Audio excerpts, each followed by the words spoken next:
tata jalan Bang Zul dengan situasi Sumbawa yang agak berjarak, dengan transportasi utama bandara, kemudian ada Benoa, sudah siap sebenarnya di 2020, Yogyakarta sudah nunggu, semua sirkuitnya sudah siap, kita punya waktu 3 bulan untuk mempersiapkan itu semua. Yakinkan kami, ini banyak yang pengusaha, ini teman-teman di ini Pak Gub, dia ingin lempar uang itu untuk untuk hotel segala macam ini, di mana ada manusia di situ akan ada uang yang banyak, kenapa tidak ngambil itu peluang? Ini kalau logika Pak Jokowi itu kan repatriasi orang Sumbawa, uang orang Sumbawa yang di luar nih kita tarik lagi ke Sumbawa lah kira-kira. Silakan Pak Gubernur. Terima kasih Bang Suryo. Mohon maaf baru gabung karena tadi ada sedikit acara dan mohon maaf kalau misalnya bentar dulu, mudah-mudahan ini bisa lampunya dinyalain sedikit. Mungkin sedikit bisa nyala karena lagi di kendaraan. Jadi kalau mau dikatakan MXGP ini terjadi kebetulan saja dan alhamdulillah kita punya kesempatan yang mungkin tidak akan terulang 2 kali kalau kita tidak pandai mengoptimalkannya. Jadi Pak Suryo dan kawan-kawan semua, awal ceritanya ini kan saya melihat dengan MotoGP. Jadi ini bukan karena visi yang strategis, kita lain sebagainya, benar-benar karena kebetulan aja. Setelah MotoGP itu kami alami sendiri di Pulau Lombok, Pak Jokowi Presiden itu sangat senang karena Pak Jokowi itu punya program infrastruktur di mana-mana. Ada jalan tol, jembatan, tapi nggak ada masyarakat global yang kenal. Tapi dengan World Superbike kemarin, ketika pembalap seperti Jonathan Roa dan lain sebagainya mengupload videonya ke sosial media, tiba-tiba country branding Indonesia itu dikenal dunia termasuk Presiden Pak Jokowi. Nah oleh karena itu dengan Pak Presiden gembira itu memang nggak tanggung-tanggung. Mandalika kemudian menjelma menjadi one of the best street circuit in the world, the most beautiful one. Oleh karena itu Pak Jokowi tidak mau hanya street circuitnya yang bagus, tapi ada beautifikasi dari daerahnya semua. Jadi bandara diperbaiki, bypass dibikin. Nah waktu itu saya satu mobil sama Pak Jokowi. Pak Jokowi kita kasih masukan, Mas, alangkah hebatnya karena logistik itu nanti yang besar-besar itu nggak harus jalan berkelok-kelok. Kalau bisanya bisa dari Bil sampai Mandalika itu ada bypass langsung, itu akan menghemat waktu, logistiknya jadi lebih mudah. Tanpa ada kajian macam-macam, Pak Jokowi langsung manggil Menteri PU, Pak Basuki, tolong dibikin dong bypass kurang dari setahun kelar. Dan 2 minggu lagi kalau teman-teman datang dari Bil ke Mandalika, kita akan melihat bypass yang sangat indah, beautifikasinya di mana-mana, hijau, flowers, bunga, indah sekali. Belum lagi PLN, belum lagi, jadi eksternalitas positifnya banyak sekali. Hotel bergerak, kemudian travel agent, semuanya bergerak. Dan oleh karena itu injeksi capital atau modal dari pemerintah pusat ke daerah itu begitu besar. Nah, saya berpikir betapa dengan satu World Superbike aja di Mandalika, apalagi nanti ada MotoGP juga itu menjadi trigger yang luar biasa untuk mengakselerasi banyak perubahan di Nusa Tenggara Barat. Nah, di Bling Tusmawa, Anda tuju Tusmawa. Nah, terus gimana Pulau Seberang, Sumbawa dapat apa? Saya kira itu saya renungkan dalam. Karena memang nggak gampang. Nah tiba-tiba yang menawarkan MXGP itu datang bahwa ternyata ada motocross yang spectatorsnya atau penontonnya jauh lebih banyak. Nah kemudian global coverage-nya juga tidak kalah dengan MotoGP. Nah kalau ditaruh di Lombok, dari segi persyaratannya itu lebih dari cukup. Jadi ada landasan yang memadai, pesawat yang 737 pun bisa, berbadan besar, semuanya bisa di Lombok. Pelabuhannya pun kelas 1, semuanya sudah. Jadi kalau mau bikin event MXGP di Lombok, kita nggak butuh persiapan macam-macam. Nah, saya mengambil kesempatan itu meyakinkan panitianya. Walaupun sudah MXGP itu diputuskan di Lombok, saya paksa untuk cobalah sekali-kali melihat Pulau Seberang. Siapa tahu ada hal-hal yang menakjubkan yang Anda tidak pernah lihat sebelumnya, Anda bisa lihat. Dan sekarang nggak enak sama saya saja. Akhirnya tim dari MXGP itu nyebrang ke Sumbawa. Gitu. Nah, setelah saya datang ke Sumbawa, saya tidak ajak mereka ke dalam kota, tapi bawa mereka ke Siset, kemudian nyebrang ke Pulau Moyo. Dan di situ mereka baru terperanjat. bahwa ternyata Samota, Pulau Moyo itu jauh lebih indah dibandingkan Mandalika. Dan langsung mereka itu dengan video call disampaikan ke seluruh top raiders di seluruh dunia. We have heaven in Sumbawa unexplored gitu. Nah, karena itu semua mengatakan mereka, buat apa kita balap di Lombok yang flat circuit gitu? It's boring. Nah, ketika melihat Bukit Teletubbies begitu indah di Sumbawa, kemudian di depannya ada Pulau Moyo, mereka membayangkan ketika moto MXGP itu nanti semua top riders itu akan nginap di Amanwana, kemudian ada ribuan perahu pinisi dan kapal-kapal, will be very excited. Dan mereka sudah mengatakan, udahlah kita lupakan sedikit masalah-masalah, kita putusin aja di Sumbawa. Itu kita sudah bahwa mereka suka Sumbawa itu kita sudah dapat poin. Tapi setelah dilihat hotelnya, akomodasi, bandara itu belum siap semua. Nah, karena memang persyaratan international event seperti MXGP ini pertama misalnya, nggak boleh ada MXGP kalau rumah sakitnya bukan tipe A. Berarti supaya MXGP ini bisa kita laksanakan tanggal 26 nanti, mesti ada rumah sakit di Kabupaten Sumbawa yang tipe A. Nah, kemudian yang kedua misalnya, bandara harus bisa didarati oleh perusahaan-perusahaan atau penerbangan yang berbadan besar. Karena pembalap itu nggak mau naik ATR. Nah, kita segera cepat menghubungi Menteri Perhubungan dan mereka mau overlay langsung. Begitu juga PLN, listrik nggak boleh mati. Kita udah hubungi PLN, udah sanggup. Telkom juga begitu. Jadi semua bergerak gitu. Oleh karena itu sekarang ini kan kita nggak mungkin pakai APBN, APBD.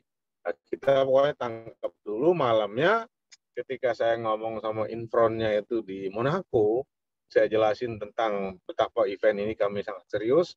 Oleh karena itu mereka paginya langsung mengannounce ke seluruh dunia bahwa Samota Sumbawa menjadi satu dari 2 international event MXGP yang akan dilaksanakan di Indonesia. Nah, saya percaya ya, segala sesuatu itu harus dimulai awal-awal. Orang kita ini kan senang ribut, senang gaduh, dilalui saja. Nanti akan ada proses, ada feedback, kurang ini, kurang itu. Nah, kemarin rumah sakit tipe A, most likely nggak ada masalah, kita tinggal pindahkan yang ada di Mandalika, tinggal masalah akomodasi. Akomodasi yang siap ternyata hotel kamar di Sumbawa itu cuma 200. Itu masih jauh dibandingkan 1000-an yang dipersyaratkan oleh MXGP. Tapi where there is a will, there is a way. Kalau ada keinginan, ada jalan. Dan saya tadi bicara dengan Wakil Menteri BUMN, kita punya Pelni, dengan adanya satu kapal pesiar besar yang punya ribuan kamar, langsung selesai masalah akomodasi. Nah, jadi nanti kalau kita belum bisa menggesa hotel atau akomodasi akan kita bangun, maka nanti di depan seaside itu akan parkir 1 atau 2 kapal pesiar besar, di mana akan digunakan sebagai hotel minimal bintang 3. Kira-kira gitu, Mas Yo.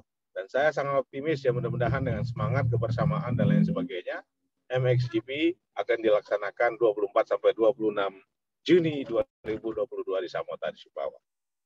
Siap, terima kasih. Luar biasa Pak Gubernur.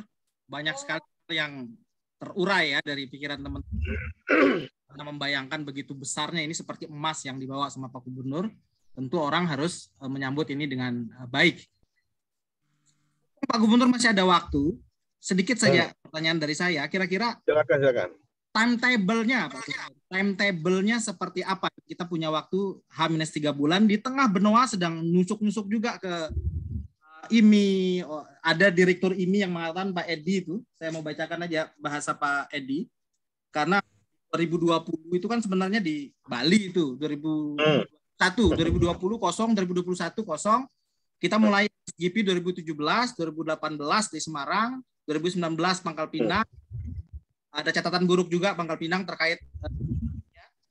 Nah, kita mau menawarkan gaya sirkuit seperti apa nanti. Kemudian 2020, 2021 kosong. Nah, 2022 tentu menjadi rebutan banyak orang. Ini ada Benoa, ada Jogja, dan lain-lain. Timetable kita seperti apa sebenarnya Pak Gubernur? Kembali jadi, saya Pak Edi bahas. Ya, silakan. Jadwalnya itu 24 sampai 26. Jadi sirkuit itu kurang dari 2 bulan itu sudah selesai. Jadi mulai awal Maret itu nanti sudah mulai di pembangunannya. Jadi pembangunan sirkuit itu tidak serumit MotoGP ya. Karena dengan alat berat segala macam nanti ada desainnya. Mudah-mudahan minggu depan sudah ada desain.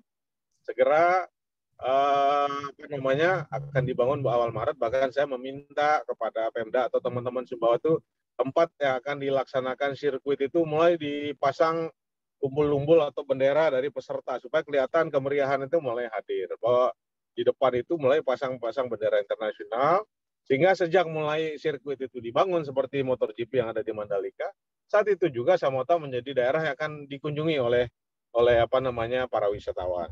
Jadi belum eventnya saja itu nanti sudah banyak Samota itu akan dikunjungi. Bahkan kalau tidak ada arahan pemerintah, kami sedang mengusahakan ketika Pak Jokowi meresmikan Stream Estate di Samota itu, beliau juga datang untuk menyaksikan proses pembangunan dari sirkuit MXGP ini.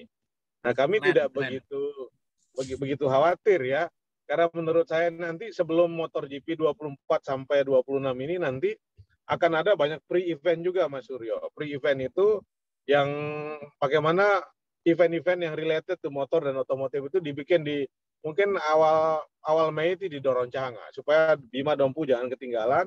Nanti akan ada dari Doroncanga dimulai nanti moment of truth yang paling besar itu ada di Samota. Jadi kira-kira itu.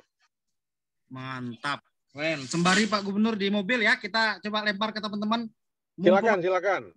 Ini kan teman-teman kangen sama gubernurnya nih. Silakan teman-teman yang mau langsung direct ke Pak bertanya. Silakan, mumpung Pak Gubernur ada waktu sambil santai di. Biasanya ada Om Bravo di situ, nggak ada Om Bravo ya? Nggak ada. Oh, nggak ada. Ya, silakan raise hand teman-teman yang mau bertanya langsung ke Pak Gubernur. Om Dar mungkin, Om Dar. Boleh Jo. Assalamualaikum Pak Gubernur. Dibuka tapi Om Dar, dibuka anunya, videonya. Oke. Ya, kita pertanyaan singkat-singkat ya ke Pak Gubernur semua ya. Singkat ya. Saya background-nya engineer, jadi ketika ada sebuah peluang, kemudian kita membayangkan kira-kira rekayasanya seperti apa. Salah satu yang nggak terjawab itu kita sudah diskusikan tadi masalah akomodasi dan transportasi. Tadi Pak Ketua Brida sudah menyebutkan tentang apa tadi istilahnya tadi kapal pesiar.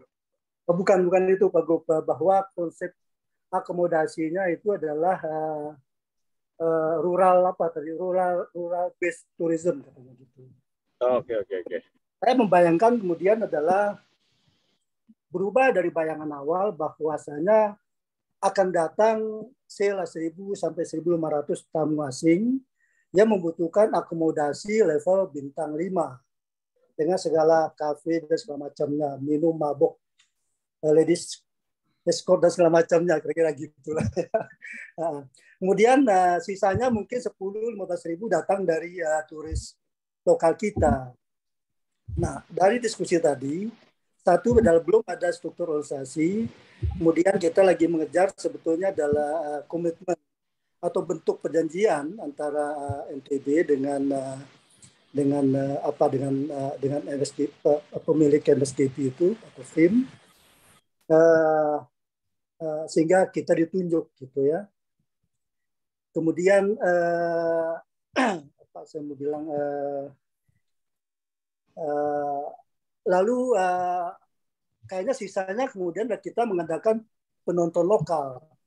Itu saya rasa nggak ada isu. Kalau penonton lokal pasti kita bisa mengumpulin tuh dari KSB, Sumbawa, Bima, Dompu, sudah pastilah puluhan ribu sampai 30-40 ribu. Itu no isu lah soal akomodasi, bisa nginap di rumah penduduk, di jalan, di mana. Ya ketika ide ini muncul, tempoh hari saya kebetulan kami ada investasi di sebuah kayak bobo box gitu ya, kayak modul hotel ya. Saya melemparkan tentang ide ini, Pak Gub, bisa nggak dalam waktu 4 bulan gitu kita berkontrak ya, Anda siapkan modul tempat tidurnya gitu, karena memang mereka bisnisnya di situ selama ini sudah puluhan ribu kamar yang mereka siapkan. Nah kami akan siapkan lokasinya, saya bilang gitu, itu no isu lah, kita bisa rental, bisa macam-macam infrastruktur lainnya bisa kita siapkan dalam waktu cepat. Mereka langsung bilang kami nggak sanggup kalau secepat itu katanya, kira-kira begitu. Salah satu yang kemudian menjadi sebuah skeptis dari saya. Tadi Pak Ruri juga rupanya juga sudah di-assign gitu untuk mengambil peran dan beliau sampai tadi beliau bertanya-tanya belum ada perintah resmi sehingga belum bisa mulai bergerak. Kemudian Pemda Sumbawa juga belum ada koordinasi gitu. Ya tentu kalau kita bicara sebagai orang yang akan invest itu butuh kepastian. dia harus menggerakkan vendornya, dia harus mesti bayar advance macam-macam lah, begitulah Pak Gub. Tapi anyway, kita semua senang, kita semua sangat semangat ya. Ide untuk menyelenggarakan ini di Sumbawa itu sungguh-sungguh memberikan harapan besar lah buat kita untuk berani berpikir besar. Mungkin demikian saja komentar dari saya, Pak Gub. Kalau boleh sedikit dibocorkan, karena tadi Pak Rio tadi kita tanya, kira-kira sudah seperti apa nih bentuk perjanjiannya gitu. Ya, di satu sisi di kalender itu sudah muncul nama Sumbawa Samota. Tapi tanggal 10 Februari lalu juga ini juga mendeklar bahwa pada bulan Juli itu mereka sudah akan menyelenggarakan di Bali sama di Jogja. Demikian Pak Gub, terima kasih. Mohon maaf. Siap, terima kasih Om Dar.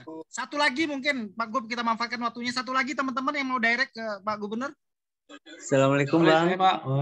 Saya Bang. Oke, silakan. Singkat saja ya. Kita lihat waktu. Pak Gubernur izin lagi perjalanan dari mana ke mana Pak Gubernur nih? Jauh, lumayan jauh. Saya perjalanan lumayan jauh nih.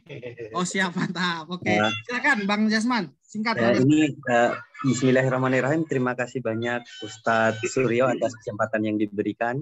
Dibuka aja videonya Pak Jasman. Ini Pak Gub. Terkait pelaksanaan MLC di Samota Sumbawa Nusa Tenggara Barat, yang dikatakan tadi itu harus ada minimal rumah sakit yang tipe A. Sementara kita tahu di Sumbawa ini kan ada 2 rumah sakit, kemudian masih dalam keadaan tipe C. Nah, dari 2 rumah sakit itu yang mana yang berpeluang untuk diarahkan ke tipe A, karena waktunya juga sangat mepet. Kebetulan kalau dilihat kedua rumah sakit ini sama-sama berpotensi Pak Gub. Sekian dan terima kasih. Lebih dan kurangnya saya mohon maaf. Baik, terima kasih. Silakan Pak Gubernur. Ya, saya jawab satu-satu deh. Nanti kalau ada yang mau nanya lagi silakan. Karena menurut saya ini perlu sosialisasi. Pertama, event MXGP ini dijalankan oleh business to business. Jadi ada tim yang mereka bisnis ini. Jadi mereka bayar hosting fee-nya, bayar apa, ini bisnis to bisnis. Tugas kami pemerintah membantu apa yang kita bisa lakukan sehingga mereka nyaman mengadakan event di tempat kita. Jadi nggak usah misalnya Pemda Sumbawa ingin terlibat sampai ini itu sampai detail-detail, bagi-bagi tugas saja. Misalnya kemarin dari Pemda Kabupaten Sumbawa pastikan bahwa MXGP itu akan membutuhkan suplai air yang cukup banyak. Satu saja konsentrasi Pemda Sumbawa pastikan bahwa sebelum 24 Juni itu suplai air ke Samota itu sudah selesai. Nah, misalnya pemerintah provinsi tugasnya apa sudah dibagi, yang lain-lain itu komunitas bisnis itu detail, bagaimana logistiknya, bagaimana itu sampai ke akomodasi mereka sudah perhatikan. Masalah rumah sakit tadi Adinda katakan, memang kalau kita rubaci langsung itu memang susah. Tapi karena kebetulan saya jadi gubernur, sekarang rumah sakit provinsi ada. Jadi yang ada di Mandalika yang masih dalam bentuk knockdown itu, yang ada di sirkuit Mandalika itu langsung dipindahkan aja nanti ke MXGP. Karena yang ada di Mandalika itu bisa dipindahkan. Jadi itu standarnya udah kelas A, tipe A itu tinggal dipindahkan aja tuh langsung bisa. Jadi udah nggak ada isu tentang rumah sakit. Jadi tentang akomodasi misalnya. Nah sekarang kalau masih kurang, pemerintah provinsi dan kabupaten bersinergi aja memperbaiki homestay yang ada sehingga layak untuk didiami oleh tamu-tamu kita. Nah, jadi konsep-konsep yang lain nanti itu memang business to business.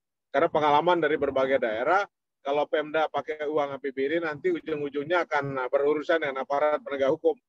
Jadi mendingan cari sponsor, karena international event seperti ini kalau kita masuknya bagus, nyari sponsornya mudah-mudahan nggak terlalu susah. Jadi Pak Ruli, segera siapkan diri saja, dandani area yang mungkin jadi glamping area, kemudian kalau mungkin ada penambahan kamar ya segera gitu, dan nanti pasti ada pre-eventnya dan post-event. Oleh karena itu tidak boleh terisolasi MXGP ini single event saja. Kira-kira gitu Bang Suryo. Bisa saya tambah Pak? Baik, silakan langsung Bang Ruli. Ya. Wah, selamat malam Pak. Mau lapor aja Pak. Siap. Telkom sudah tarik pasang tiang hari ini saya dapat 50% Pak dari 200 tiang. Insya Allah 2 minggu lagi jalan masuk Pak. Coba bayangkan itu kan. Belum apa-apa udah dapat efek gitu Pak. Efeknya. Nah coba teman-teman bayangkan itu karena kita ketika MXGP itu ada, Telkom itu harus bergerak dan teman-teman bisa saksikan sendiri bahwa kita serius. Telkom sudah bergerak duluan dan sudah membantu Pak Ruli itu. Benar ya, Pak Ruli. Terima kasih banyak. Saya 11 tahun nunggu dapat komunikasi masuk Pak. Dan PLN juga sudah siap kebutuhan untuk sirkuit itu 500 kVA apa rencananya Pak. Jadi PLN sudah siap, peralatan lengkap, tinggal tunggu kiriman. Mungkin perlu administrasi lagi untuk memperkuat, mendorong supaya lebih cepat aja Pak ke PLN-nya Pak. Nah ini jadi pelajaran buat kita semua bahwa big event seperti ini memaksa pemerintah pusat itu untuk intervensi kita. Karena pemerintah pusat tidak mau ketika MXGP tiba-tiba listrik mati, wartawan dunia tidak bisa mengupload beritanya, kita malu secara nasional. Ini cara kita memaksa pemerintah pusat turun rembuk membangun daerah kita. 11 tahun Pak Ruli tidak punya akses internet bagus. Dengan adanya MXGP, Telkom datang sendiri ke tempat Mas Ruli. Benar nggak Mas? Setuju Pak, benar sekali. Dan kami memberikan fasilitas lahan dan listrik Pak sekarang. Masya Allah, luar biasa. Saking kami semangatnya ya untuk ini. Harus banyak sedekahnya itu Mas. Amin. Coba. Gaspol Peluri. Siap Komandan. Yang banyak zakatnya itu yang nambah-nambah Komdar 20% zakat dalam Islam itu. Bang Ruri kayaknya ada yang mau dipertanyakan ke Pak Gubernur. Apa yang mau dipertanya Bang Ruri? Dari apa yang disampaikan Pak Gubernur saya sudah memahami sekali karena barusan Pak Gubernur mensosialisasikan jadi tambah jelas dan wawasan kami untuk kemana. Dan mungkin Pak doakan Pak, mungkin saya perlu bantuan Bapak juga nanti. Kami sedang coba melobi perusahaan yang bermain di glamping di Jawa Barat tuh. Kemarin saya sounding mereka tertarik Pak. Nanti mungkin satu saat perlu bantuan Bapak juga untuk meyakinkan gitu Pak. Ya, apa perintah Pak Ruli kita tindak lanjuti. Terima kasih banyak Pak. Keren. Oke. Satu saran. Bagaimana? Semangat aja karena masih belum terjawab tadi. Jadi ya saya pikir ini dengan anggukan sedikit saja dari Pak Gubernur ke Pak Ruli yang tadinya rada pesimis gitu menuntut koordinasi atau perintah dari Pemda tadi ya sekarang sudah berubah lebih optimis ya. Tapi kalau boleh saya kasih satu hal saja nih Pak Gub izin. Jadi adalah bahwa dari penyelenggara MotoGP yang bisnis to bisnis tadi itu sudah dikunci ya dalam bentuk perjanjian dan sudah ada pembayaran advance macam itu. Sudah. Dan itu satu. Yang kedua, pemerintah pusat yang akan mensupport untuk pengadaan infrastruktur dan lain-lain, itu juga sudah dikunci juga. Mereka sudah mulai bergerak. Itu aja yang mohon dipastikan. Terima kasih, Pak Gub. Ya. Memang mereka itu seperti Menteri Perhubungan langsung datang Bang Dar ke tempat kita. Oleh karena itu mungkin ada nanti ketidaksempurnaan, kabau sempurna serehal, tapi harus kita mulai. Nah, kalau tidak memulai, kita akan jauh tertinggal dibandingkan Pulau Lombok dan daerah-daerah lain. Nah, ke depan saya kira kalau ada pre-event, setelah kita ada Samota, maka berikutnya Dompu dan Bima yang harus kita perhatikan. Bahkan kalau MXGP ini jadi, Pulau Moyo itu akan jadi destinasi yang sangat menggoda untuk kita kembangkan berikutnya. Saya kira gitu Mas Suryo ya. Terima kasih atas waktunya. Terima kasih sekali Pak Gub. Kita akan rutin Berukanijang bikin diskusi. Siap. Berukanijang. Dan kita fasilitasi untuk bisa direct kepada pimpinannya. Karena sistem pemerintahan daerah hari ini terdisrupsi oleh ini Pak Gub. Jadi Pak Gub nanti akan saya kontak lagi untuk next. Siap. Pak Gub ya. Terima kasih Dinda. Terima kasih sekali Pak Gub. Assalamualaikum. Terima kasih. Itu tadi dari Pak Gubernur ya teman-teman. Begitu